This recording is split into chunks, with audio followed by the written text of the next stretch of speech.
Hello and welcome to another planning appeal video case study. I'm John Peters, and in this video I'm going to explain how we overcame a recent refusal by Newcastle-under-Lyme Council for one of our clients. This planning appeal was to overcome the refusal for a new dwelling self-build that was refused by the local authority Newcastle-under-Lyme Council Planning Department.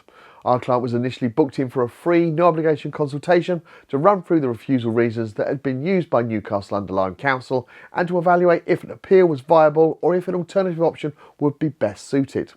The free, no obligation consultation, which took around 20 minutes, found that this case was viable for appeal to the Planning Inspectorate, taking the decision process away from Newcastle-under-Lyme Planning Department. This case was refused by Newcastle-under-Lyme Council for the following reasons.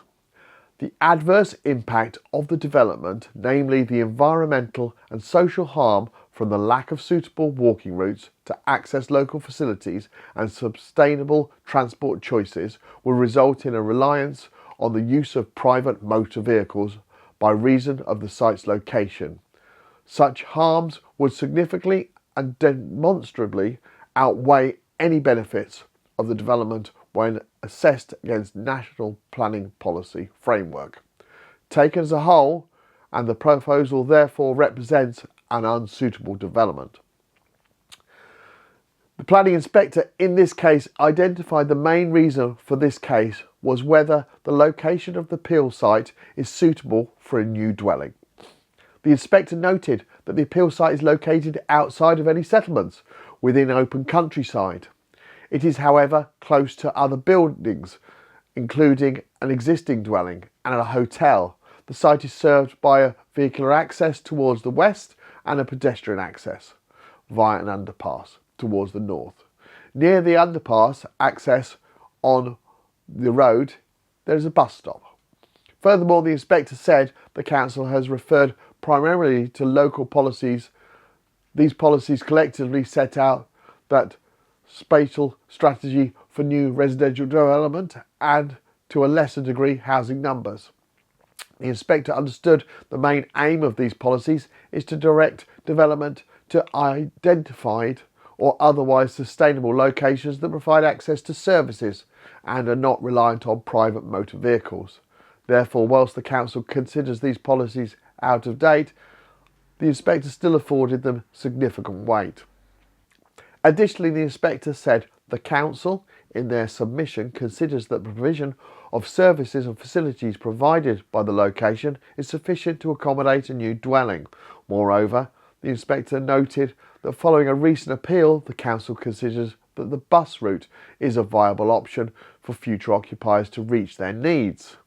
The inspector has no reason to find from their observations on site and the evidence before them differently on these two matters. Furthermore, it is clear that the appeal site is previously developed land and currently contains a pair of single-storey linear buildings. These would be removed as part of the scheme and replaced by the proposed dwelling. Referencing the site visit, the inspector said, "During my site visit, I walked through the underpass from the proposed location of the house. The route from the existing driveway to Woodside was furnished with a hard surface of some age. Although the surfacing was not of a high quality, it would be suitable for the use by the future occupiers. The proposal includes the extension of the hard surfacing up to the dwelling, and future occupiers could further improve the route and surfacing materials to make it a more pleasant option for them. This underpass would therefore provide a suitable and safe alternative to walking along the A51, a relatively fast road from the proposed vehicle access to the junction at Woodside where the pavement begins." In relation to transport, the inspector said the bus stops serving the bus route are almost immediately adjacent to the underpass access on the Woodside, and so future occupiers would be provided with a safe and ready access to the bus route. As noted by the council, the bus route is a viable option, and so I consider that this would be a realistic option for future occupiers to rely upon for some journeys. Whilst the bus route may not reach all employment options, I do not find this to be uncommon. From the information before me, I consider the route would provide suitable access to areas within likely employment opportunities. The above-mentioned pavement provides a safe, albeit unlit route along the A51 towards the public right-of-way route into Baldwin's Gate. I consider this route to be of a walkable distance for services and facilities. However, it would require pedestrians and cyclists to be in the carriageway along Sandy Lane and Chorlton Moss. Nevertheless, this on-road section is short, and given the nature of both these roads, especially Chorlton Moss, I consider traffic levels and speeds would be lower. Whilst the route may not be suitable at night or during inclement weather, I still find that it would provide a viable option for future occupiers to reach Baldwin's Gate. Mindful of the National Policy Planning Framework, the inspector said, I consider that these options would be sufficient for a rural location. Although future occupiers may make use of private motor vehicles, I do not consider that they would be reliant on them to meet their typical needs. Given the above, and although the appeal site is without a settlement, the proposal would make use of previously developed land with access to suitable services that does not rely upon the use of a private motor vehicle. The proposal would therefore comply with local policies. It would also comply with the National Planning Policy Framework under paragraphs 83 and 84 with regard to avoiding isolated development and directing rural dwellings where they will support the vitality of the rural communities and local services in nearby villages. The inspector then considered the conditions that had been requested by the local authority should they approve the development. They stated that a condition is necessary requiring improvements to the highway access. However, the inspector considered that this could be dealt with prior to the first occupation than rather as a pre-commencement condition. A further condition requiring the provision of parking and a turning space is also necessary for highway safety, but it would not be necessary to provide additional details. In the interest of supporting sustainable travel, a condition to provide an electric vehicle charging point would be necessary. As the proposed works are modest in scale, any adverse impacts with regards to noise, disruption and disturbance would be small and time limited. The inspector did not therefore find it necessary to impose a condition controlling the hours of work. Moreover, the inspector stated that there is legislation available to the council should any adverse impacts arise from the works.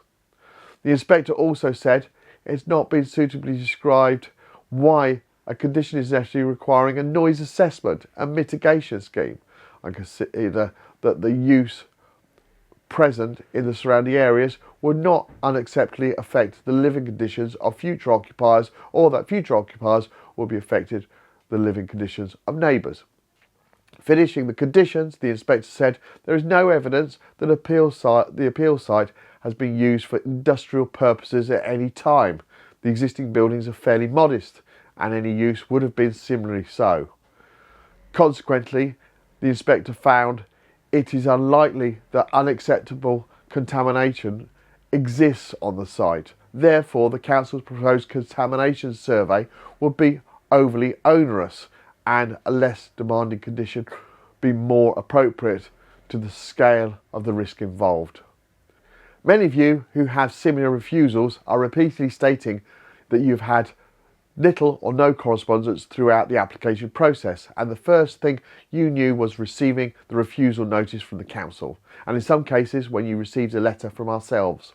We completely understand that the planning process can be very frustrating, the costs involved, the time it takes and so on, but remember, we deal with this on a daily basis for others just like yourself. With Planning Appeals Experience Matters, our specialist appeals team, who handle over 2.5% of all planning appeals in England and Wales that are currently produced and submitted, start by producing a comprehensive and robust appeals statement. That this specific case covered 39 pages, or just over 9,900 words. It is important to detail in the appeal statement where the local authority failed in their assessment of the case and how, where possible, both local and national policy applies in favour of the appeal. Additionally, if possible, bringing in similar cases that the appeal planning inspector found favour of. Obviously, with the back catalogue we have of wins, we're able to use these cases and what the inspector said in them as additional arguments to support the cases we're working on. Once an appeal statement is completed, we send the document to our client asking them to check that they're happy for us to submit the case. If we need to add any additional information that the client may have forgotten previously to supply, it's done at this point and then the case is submitted.